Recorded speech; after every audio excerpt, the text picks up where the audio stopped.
Hey traders, welcome to the latest video blog. Hope it finds you well. Hope you found the last video blog useful. If you've managed to take a look at those free resources that I mentioned, and more importantly, you've found that they've helped your overall trading. Thanks for the comments and the feedback on that video. That was great to hear.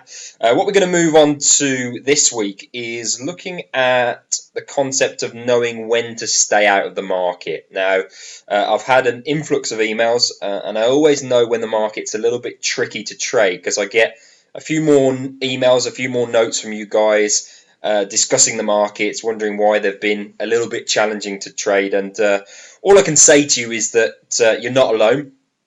I found the markets very challenging over the last few weeks and months. My mentors have found it challenging as well, and I've spoken to a number of traders who have found it very, very tricky. And I haven't found it challenging from losing money.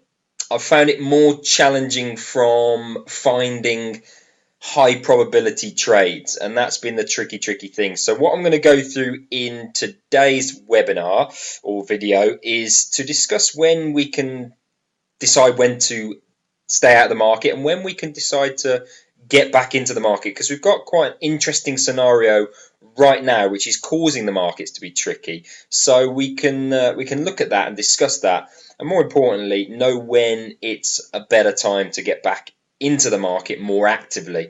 And what you've got to say to yourself is, and I'm always saying to myself, internal dialogue is, think of your trading as 12 months. Don't think of it as 1 week. Don't think of it as 1 month. Think of it as 12 months. Through that 12 months, the market condition or the mood of the market is going to constantly change. And our job as a trader is to take advantage of it when the mood is fruitful to our trading strategy, and then to stay out of the markets when the market conditions or the mood of the market is not fruitful. Because that means over the period of 6 to 12 months, you will have protected yourself during the tricky times and then grown your account during the most optimum times. So you've always got to think of the bigger picture, And as frustrating as it may be to sit out of the market, it is probably the one most important thing to sustainable growth long term. I did it in my early days, and I see it with a lot of new traders, is that they make good returns when the markets are very clean and concise, but then give it back when they're not. Our job as a trader is to make sure we preserve capital during the tricky times, and knowing when to stay at the market is one of the key vital skills that any long-term successful trader will have. So I want to just bring your attention to the Aussie dollar chart, because this is really a classic example of what's happened over the past 12 to 18 months, and to show you and illustrate how the market conditions can change. And really the one thing that is driving the changeable market conditions is the US dollar. The US dollar is the king of currencies. It's involved in 75% of currencies, so whatever that's doing is going to have a noticeable impact on the majority of currency pairs. So we can look at Aussie dollar here, and we can go back to really August 2014. Since August 2014, the market has just dropped like a lead balloon, and it's been very, very one-directional. And the reason for that is because the dollar has been so strong. And this has been the case across the board. You can look at the likes of Euro dollar, you can look at the likes of Kiwi dollar, etc., etc. But Aussie dollar is the extreme example. However, what have we noticed since the turn of the year? We've noticed a flattening out of this steep gradient, and a very, very choppy affair has been paramount since really February, where the market has clearly not gone anywhere to the upside and clearly not really maintained its push to the downside, and has made trading very, very tricky, because as traders we are speculators on direction, and we look at the past to determine how we're going to trade in the future, and really the past few months has not really given us much confidence in terms of where it wants to go next. So my whole trading approach has adapted based on what the market conditions have been doing. So I've been looking back at my own trading results, and also the frequency of my trading, and I was very, very active mid to late 2014, But in 2015, my frequency has come right down. Now, I'm still profitable for 2015, which is great, but my frequency of trades has dropped because I've had to adapt and adjust to the market conditions. What is it telling me? What is the mood of the market? And the mood of the market is very unpredictable right now. So I have to be very, very selective in terms of the trading opportunities I take, and more importantly, be disciplined to stay out of the market. And that's why with the alert service and with my coaching clients, I'm always saying to them, every day I'm updating them on the markets. Why have I not taken a trade, or why have I taken a trade, so they can get in tune with the market as well. And that's what I urge you to do. That's why I wanted to do the video last week, so you guys can tune into the market. Because what is the main reason why the markets across the board have been pretty choppy? It's because the dollar is the main reason why there's been a lack of clarity in the direction on a number of currency pairs. The dollar during mid to end of 2014 was very, very strong. The reason for that is the market had a big expectation that the Fed, the Central Bank of America, was going to raise rates in mid 2015, early to mid 2015. And the reason for that is because the data out of America through end of 2014 was absolutely stellar. Jobs was fantastic, inflation was starting to improve, etc., etc. However, as we've come into 2015, Q1 especially, January, February, March, the data out of America has been pretty bad. Jobs have started to struggle a little bit. Inflation has dropped with the fall in oil. And a number of other data points such as construction, etc., has also started to come out quite mixed. So the market's expectations of a rate hike has been pushed back. And the reason why a rate hike is good for a local currency is if America, for example, raises interest rates, money will flow into dollars. People will want to buy dollars for a better yield because of the increase in the interest rates.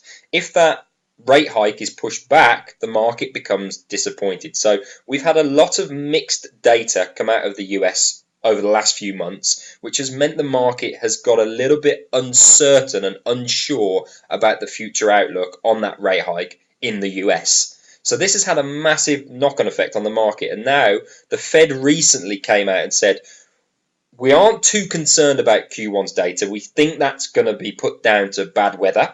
However, we are going to watch data very, very closely over the next few months to determine whether we raise rates in 2015 or a little bit later. So because the Fed, the central bank, has said that, the market is now watching every data point very, very closely. And because we've had such mixed data come out of the market recently, the market has been acting very sporadically. Good data has caused a little bit of dollar strength. Bad data has caused a lot of dollar weakness. So trying to trade that becomes very difficult because the market is acting on a whim. It's very whimsical. And trading market conditions where the market is very whimsical is very hard to do. If you look again at the charts through 2014, the market was not whimsical. It was very, very clinical, very, very predictable. And that's when we can become more active in the markets. So how do we know when a good time to get in the market is and when a bad time is to stay out of the market? Well, I use one of the free resources that I gave you last week, and this is Forex Factory. And Forex Factory, and I do this every single week, I think I've mentioned this to you a few times, is every single week I am spending, for me, the weekend is the pivotal point in my trading week. It's not the actual trading days, it's the weekend when I prepare for the week ahead.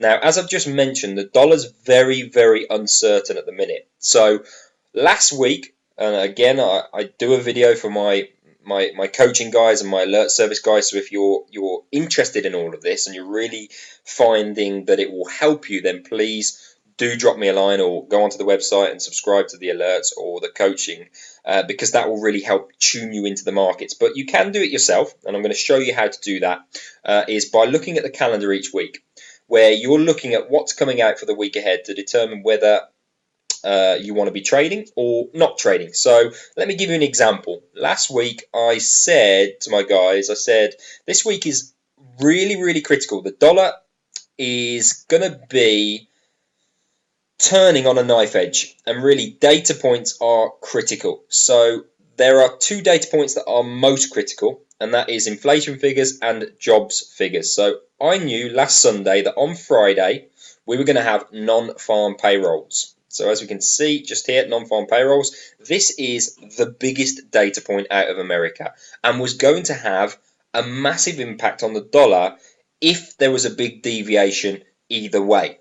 So I said to my guys, look guys, I know you're keen for alerts. I know you want to be looking for a number of different trades. However, now is not a good time. If we start trading now, we've got a high probability of giving our hard-earned profits that we've made over the last few months back to the market. So that's the last thing I want to do. So I'm going to wait patiently until non-farm payrolls, because when that comes out, it should hopefully give us a little bit of direction on the dollar. If it comes out brilliant and beats all the expectations, the dollar bulls should move back in and we can look to take advantage of that.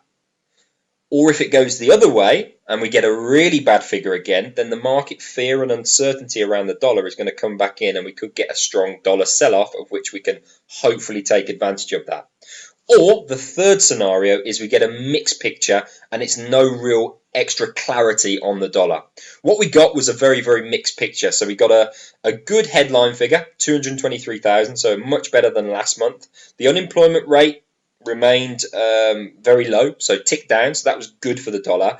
But there's this one here, average hourly earnings. So even though it's amber on our calendar, I know that it's very much on the front of the mind of a trader and the front of the mind of the Fed.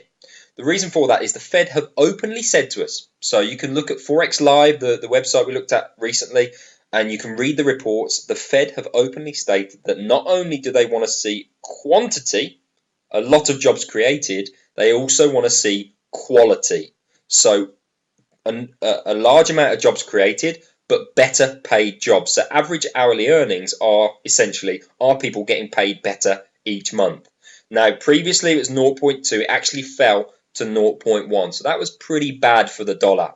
So we got a very mixed picture. We got a good headline, but the average hourly earnings dropped, and that's a concern to the Fed, and the market became concerned. So it was a classic reaction to this mixed data. We saw market move up and then down and then up with no real clarity either way. So as much as I was preparing to take advantage of that after the event, what it said to me is, Tom, you still need to stay at the market because the dollar is uncertain.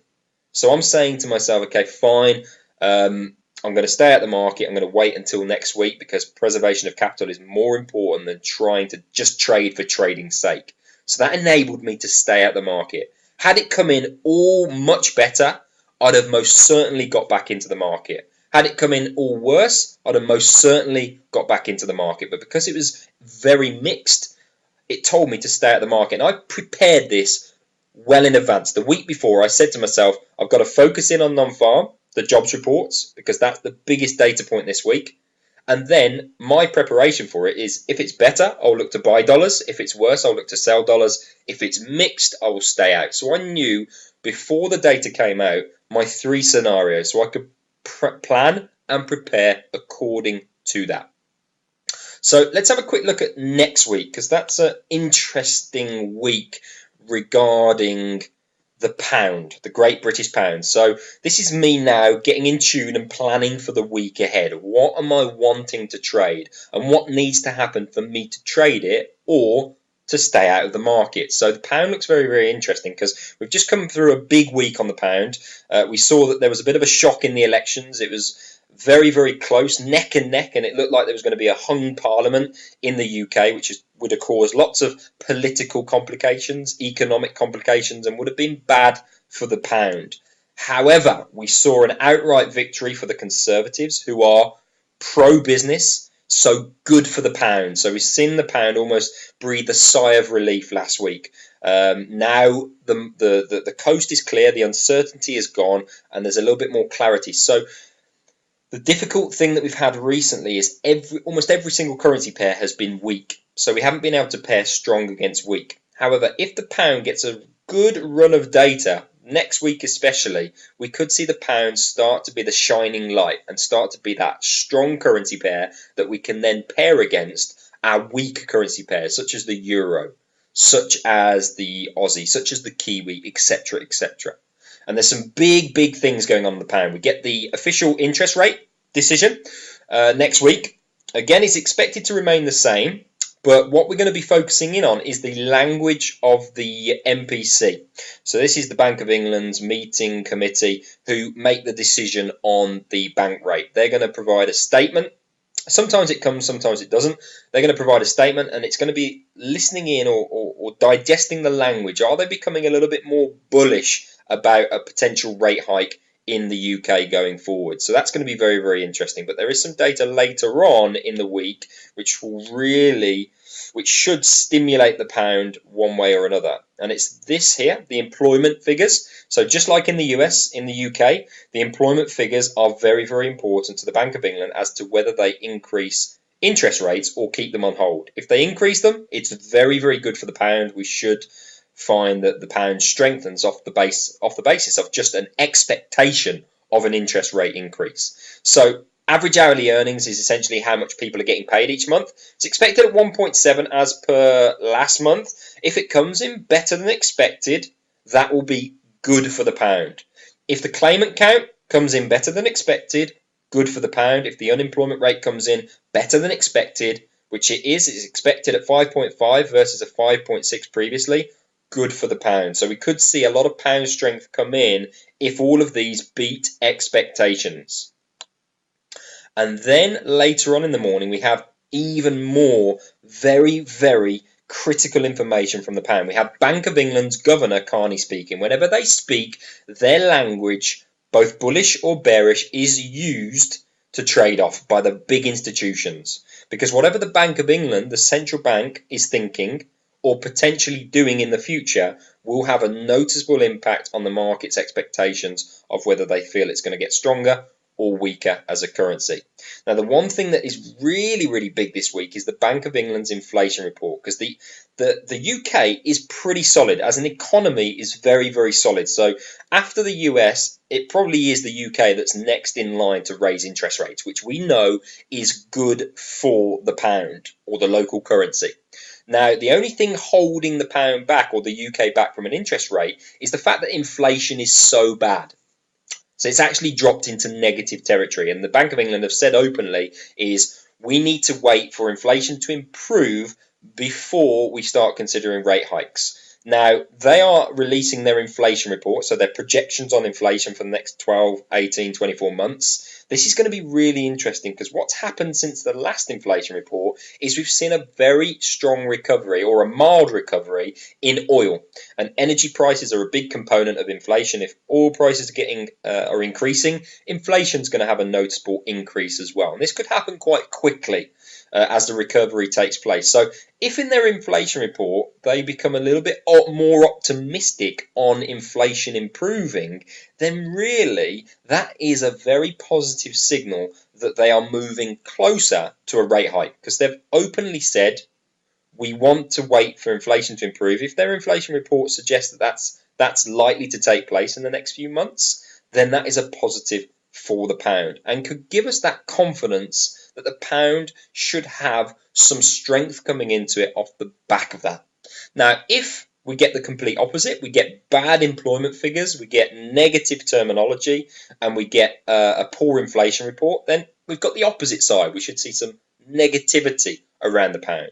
So I'm now starting to focus in on, I believe that now the election's out the way, that really opens up the door for some pound strength. If we now get that backed up by some really positive data this week, I think the pound could be a very strong currency for the next few months off the back of the expectations of a rate hike coming sooner rather than later.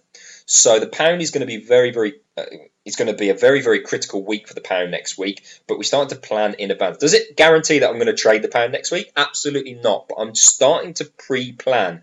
And if the things fall into place as I want them, I will get back into the market. If they don't, I will stay out of the market. So this video, I hope it gives you a bit of an insight in terms of how the Forex Factory calendar can really help you with planning the week ahead and helping you with two things: knowing whether you should get into the market where there's a high probability trade, or secondly, knowing when to stay out of the market. The last few months, What this has helped me for is to stay out of the market. So I haven't been the victim of giving my hard-earned profits back to the market. I've actually been disciplined to sit on my hands and wait patiently, as frustrating as it is. Don't get me wrong, it is massively frustrating as a trader. I want to trade. But I know through experience that if you just jump into the market with no particular reason, when you know you should be sat out, and you give money back to the market, that's worse than sitting on your hands.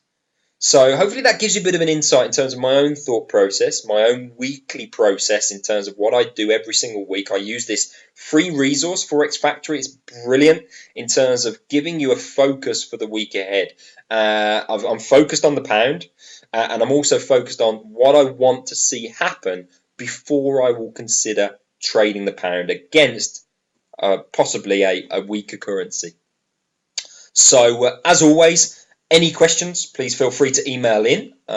If you're really interested in the videos that you've been seeing over the last few weeks and you want to tune into the market like I tune into the market, I see the market as a bit of a radio frequency. It can be very noisy, but you keep tuning it, digesting a bit of information every single day. You digest it, and eventually you will find the mood of the market, and the mood of the market will then feed back to you when you should be trading, when the mood of the market is very clear, concise and predictable, or when it's the opposite and very moody, very whimsical, very unpredictable, and that should be saying to you, stay out of the market. And remember, think of the bigger picture.